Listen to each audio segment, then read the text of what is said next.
Voici le site internet complètement bidon d'un footballeur amateur qui a réussi à se faire embaucher par le plus grand club de foot de Bulgarie. L'imposteur s'appelle Greg Axelrod, un Parisien de 27 ans totalement inconnu. Son seul exploit, être parvenu à faire croire qu'il avait joué au PSG et à River Plate en Argentine.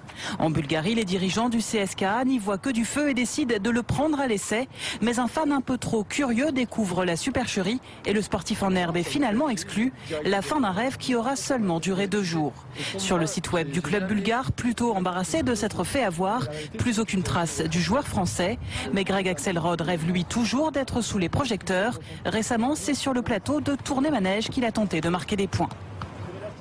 Alors, il n'est peut-être pas le meilleur footballeur du monde, mais il a eu le courage de répondre à nos questions en direct tout à l'heure.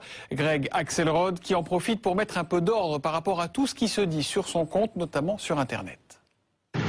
Non, j'ai jamais joué en D4 anglaise. J'ai joué au Pays de Galles, dans un club qui s'appelle Cambronne. Et en fait, j'ai repris le foot à 17 ans. Je me suis fixé un challenge. C'était d'aller le plus loin possible. Je partais de rien. Je m'entraînais dans un petit club de district qui s'appelle Bécon-les-Granites. Et voilà, je suis arrivé au CSKA Sofia. Ok, peut-être en donnant des faux arguments, en laissant planer le doute sur le PSG, mais aussi parce que voilà, j'ai fait le maximum, j'ai fait le sacrifice dans la vie. Et puis je voulais montrer que quand on croit en son rêve, il y a quelques fois ça peut marcher. Et vous regrettez pas donc le mode employé, le fait d'avoir... parce que vous avez quand même un peu menti à tout le monde dans cette affaire. En tout cas, vous avez joué sur les ambiguïtés. Sur mon CV et dans ce qui a été dit, j'ai été voilà, avec la section amateur. J'ai laissé planer le doute en ne mettant pas section amateur sur mon site.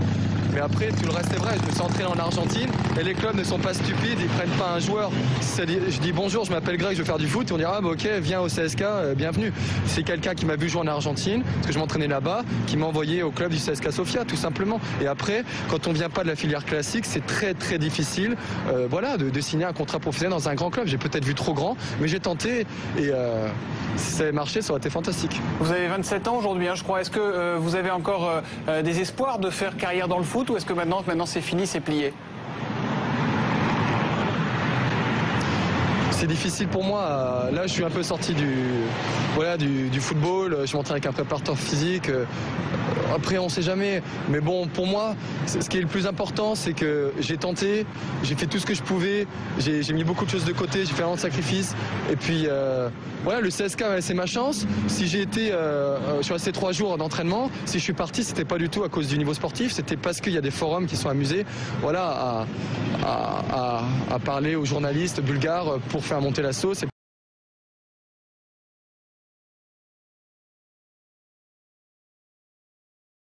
C'est un épisode inoubliable de l'histoire de la Première Ligue. Alors, il faut rembobiner un petit peu. On est en novembre 96. Et Southampton, à l'époque, c'est une équipe qui lutte pour ne pas descendre. Et à ce moment-là de la saison, ils sont décimés par une avalanche de blessures en attaque. Alors, Graham Souness, qui est l'entraîneur à l'époque, il reçoit un coup de fil. Allô, c'est Georges Weah, qui ça sort un peu de nulle part, qui lui recommande un joueur en attaque. C'est lui, c'est Ali Dia. Il dit que c'est son cousin, c'est un international sénégalais. Donc évidemment, Souness, il saute sur l'occasion. Ah, il dit que c'est son cousin, Weah.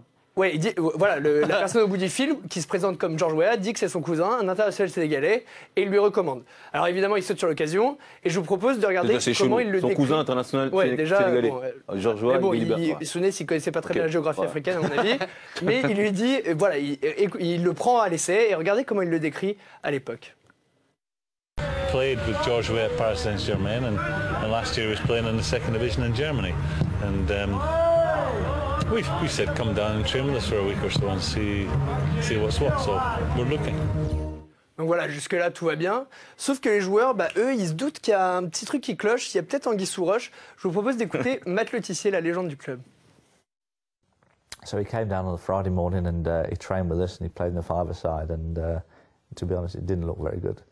And we thought, well, that's fair enough. People, you know, trialists come and go and I just thought this was going to be the same thing. This guy will never see him again. He wasn't particularly good. We turn up for the game the next day. We're playing against Leeds, and he's on the subs bench. He's named on the bench, and that's like, well, that's a bit strange. Didn't look that good yesterday. Voilà, il se retrouve le lendemain. Les 5 contre 5 juste, ouais. pour dire, c'est où tu vois tout.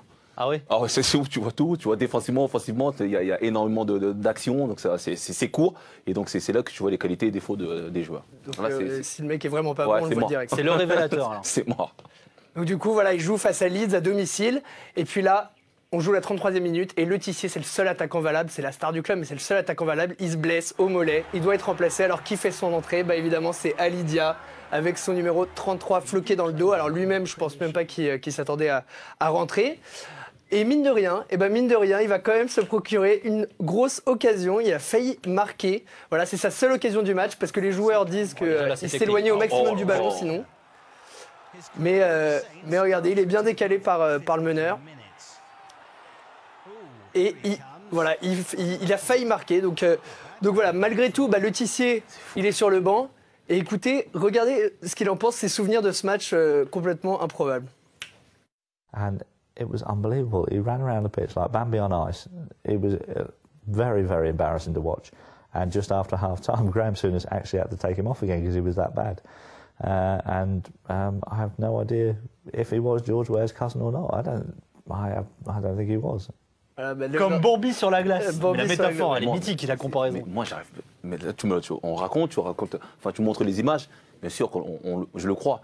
Mais vraiment, c'est compliqué, quoi. C'est pas possible. Le mec, il devait être perdu complètement sur la pelouse, je pense. Mais... Comment ça a dû passer? Comment? Et justement, c'est Leonardo DiCaprio dans Arrête-moi si tu peux. C'est un escroc, voilà, qui a réussi à jouer 53 minutes en première ligue alors que c'était un joueur du dimanche lambda. Voilà. Donc sa technique, c'est quoi? C'est qu'il avait demandé à un ami de se faire passer pour George Weah au téléphone. Et la vérité, c'est qu'au lieu d'avoir joué au PSG et être avec les Lions de la Teranga, être international sénégalais, Dia, il jouait à Blyth Spartans. À l'époque, c'était la 8e division anglaise. Voilà, il y a des gens qui ont retrouvé un article le jour où il a signé là-bas, mais bon, c'était en 8e division anglaise. Et avant d'atterrir à Southampton, il avait tenté sa ruse dans plusieurs clubs. Déjà à West Ham, où Harry Redknapp, qui était l'entraîneur, il s'était dit qu'il y avait peut-être un truc qui clochait. Et puis à Gillingham, c'était entraîné à l'époque par Tony Pulis, qui lui l'a mis à l'essai. Et regardez ce qu'il en dit d'Ali Dia. Il dit: j'étais choqué de recevoir un coup de fil de quelqu'un disant être George Weah qui voulait me recommander un ami à lui. J'aurais jamais pensé qu'un homme comme Weah ait pu entendre parler de Gillingham, mais on lui a fait passer un essai, il était horriblement nul. Non mais au moins lui il a été lucide, Pulis. Bah oui, bien sûr. Attends, tu le vois directement. C'est-à-dire que apparemment il courait partout, il ne savait pas où se placer, tout. Mais tu le vois. Mais le truc que je comprends pas, c'est ça, parce que tu le disais tout à l'heure, dans le 55, on voit tout. Le Tissier, il le voit. Ils vont pas voir le coach en disant mais attendez, coach, il y a un problème. Comment est-ce que tu veux justement? J'arrive pas à le croire. C'est ce que je disais tout à l'heure. C'est pas possible. Les joueurs, en plus, on est tellement critiques entre nous. Je me dis mais qu'est-ce qu'il fout là, lui? C'est pas possible. La suite, ça donne quoi? Voilà, il a pas mis non plus beaucoup de temps à se faire démasquer. Alors, je vous propose de l'écouter Ali Dia lui-même lorsqu'un journaliste le confronte à sa version des faits. He told me that George ring him and said that I'm a good player. I'm not afraid to tell that I'm a good player. I can prove that. I'm going to prove that. So George Weah did ring Graham Souness? Personally, like I told you, I don't really know. Voilà, on voit qu'il est pas sûr. Le mec, c'est pas clair. Elle est chelou ton histoire, Ali. Ali, elle est chelou ton histoire. Même 20 ans après, mon gars. Ah, il est bon. Voilà, et ça devient...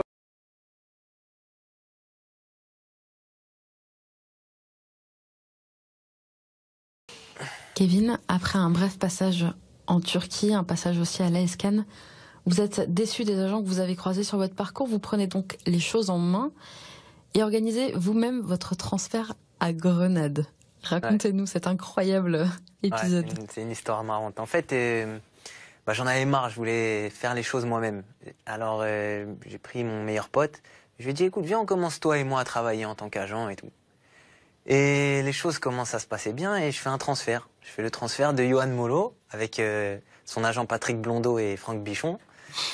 Je fais son transfert de Monaco à Granada.